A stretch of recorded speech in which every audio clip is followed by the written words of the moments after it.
ಪ್ರಯುಕ್ತ ನಮ್ಮ ಕೇರಳ ಸಮಾಜ ಮತ್ತು ನಮ್ಮ ಕರ್ನಾಟಕದ ಒಟ್ಟಿಗೆ ಸೇರಿಸಿ ಇವತ್ತು ಇಫ್ತಾರ್ ಕೂಟ ಅಥವಾ ರಂಜಾನ್ ಪ್ರಾರ್ಥನೆಯನ್ನು ಏರ್ಪಡಿಸಿದ್ದಾರೆ. ಇದಕ್ಕೆ ನಮ್ಮ ಸಮಾಜದ ಮುಸ್ಲಿಂ ಸಮಾಜದ ನಮ್ಮ ಹಜ್ ಕಮಿಟಿ ಮತ್ತು ನಮ್ಮ ಅನೇಕ ಕಮಿಟಿಗಳ ಅಧ್ಯಕ್ಷರು, ನಮ್ಮ ಪಕ್ಷದ ಹಿತೈಷಿಗಳು, ಪಕ್ಷಕ್ಕೆ ಸದಾ ಕೊಡುಗೆ ನೀಡಿರ್ತಕ್ಕಂಥ ನಮ್ಮ ಸಾಹೇಬರು ಬಂದಿದ್ದಾರೆ.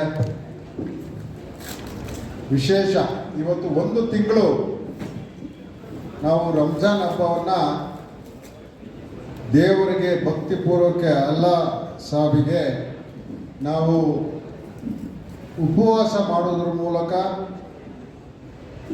ನಾವು ನಿಷ್ಠೆಯನ್ನು ದೇವರಿಗೆ ತೋರಿಸೋದ್ರ ಮೂಲಕ ಸಮಾಜದಲ್ಲಿ ಒಂದು ಉಪವಾಸ ಮಾಡೋದ್ರ ಮೂಲಕ ನಾವೆಲ್ಲ ಒಂದೇ, ನಾವೆಲ್ಲ ಶಾಂತಿ, ನಾವೆಲ್ಲರೂ ಚೆನ್ನಾಗಿರಬೇಕು, ನಾವೊಬ್ಬರೇ ಅಲ್ಲ, ಈ ಸಮಾಜದಲ್ಲಿ ಧರ್ಮದಲ್ಲಿ ನಾವೆಲ್ಲ ಒಟ್ಟಿಗೆ ಈಕ್ವಲ್ ಆಗಿ ಇರಬೇಕು ಅಂತ ಆ ದೇವರು ಹೇಳಿದ್ದಾರೆ. ಅದನ್ನು ಇವತ್ತು ನಾವು ಪಾಲನೆ ಮಾಡ್ತಾ ಇದ್ದೀವಿ.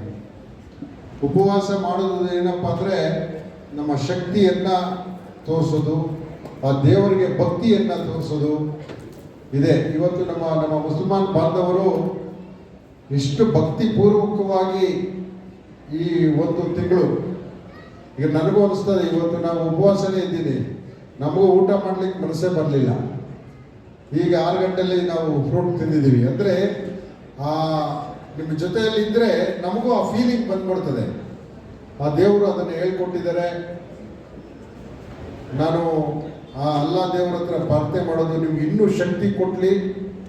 ಈ ದೇವರಿಗೆ ಏನು ಹೇಳಿದ್ದಾರೆ, ನಾವೆಲ್ಲ ಒಂದೇ, ನಾವೆಲ್ಲರೂ ಸಮಾನರು, ಯಾರು ಬಡವರಿದ್ದಾರೆ, ನಿರ್ಗತಿರಿದ್ದಾರೆ ಅವ್ರಿಗೆ ಸಹಾಯ ಮಾಡಬೇಕು, ಯಾರಿಗೂ ಮೋಸ ಮಾಡಬಾರ್ದು, ಶಾಂತಿಯುತವಾಗಿರಬೇಕು, ಅಣ್ಣ ತಮ್ಮಂದ್ರ ಥರ ಇರಬೇಕು, ಬಡವ ಸಾಹುಕಾರ ಅನ್ನೋ ತಾರತಮ್ಯ ಇರಬಾರ್ದು. ಸಮಾಜದಲ್ಲಿ ನಾವು ಪ್ರತಿಯೊಬ್ಬರಿಗೂ ಸೇವೆ ಮಾಡೋದು ಅದೇ ದೇವರಿಗೆ ಇಷ್ಟವಾದದ್ದು. ಬಡವರಿಗೆ, ನಿರ್ಗತಿರಿಗೆ, ಪೇಷಂಟ್ಗೆ ವಿದ್ಯಾಭ್ಯಾಸ ಕೊಡೋದು ನಾವು ಮಾಡಿದ್ರೆ ನಮ್ಮ ದೇವರಿಗೆ ಅತಿ ಹೆಚ್ಚು ಪ್ರೀತಿ. ನಮ್ಮ ದೇವರು ಅಲ್ಲಾ ದೇವರು ಅದೇ ಹೇಳಿರೋದು, ಪ್ರತಿಯೊಬ್ಬರು ವಿದ್ಯಾವಂತರಾಗಬೇಕು, ಪ್ರತಿಯೊಬ್ಬರು ದುಡಿಬೇಕು, ಪ್ರತಿಯೊಬ್ಬರು ಉಪವಾಸ ಯಾರು ಇರಬಾರ್ದು, ಅಂದರೆ ಹೊಟ್ಟೆಗೆ ಇಲ್ದಿರ ಇರಬಾರ್ದು.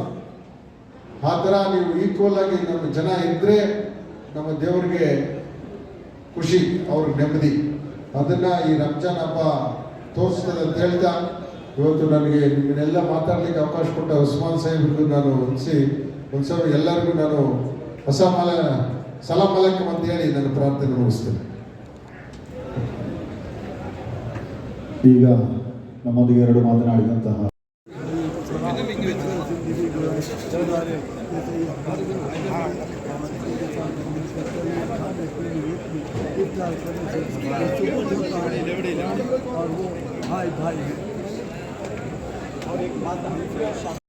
ഇന്നലെ അവർക്ക് സപ്ലൈ ചെയ്യാൻ പറ്റൂല. അതുകൊണ്ട് ഇടയ്ക്കൊരു ഗ്യാപ്പും ഉണ്ടാകുന്ന പ്രത്യേകം ഓർമ്മ കൊടുക്കുന്നു. बीच में गैप नहीं रहना, पूरे कचरे फिल करके बैठ चाहिए आप लोग. बीच में एक चेयर भी फिल खाली नहीं होना चाहिए इंशाअल्लाह. वॉलंटियर्स लोग को मुश्किल होता है बैठने के लिए, इसलिए पूरा चेयर पे बैठ जाए.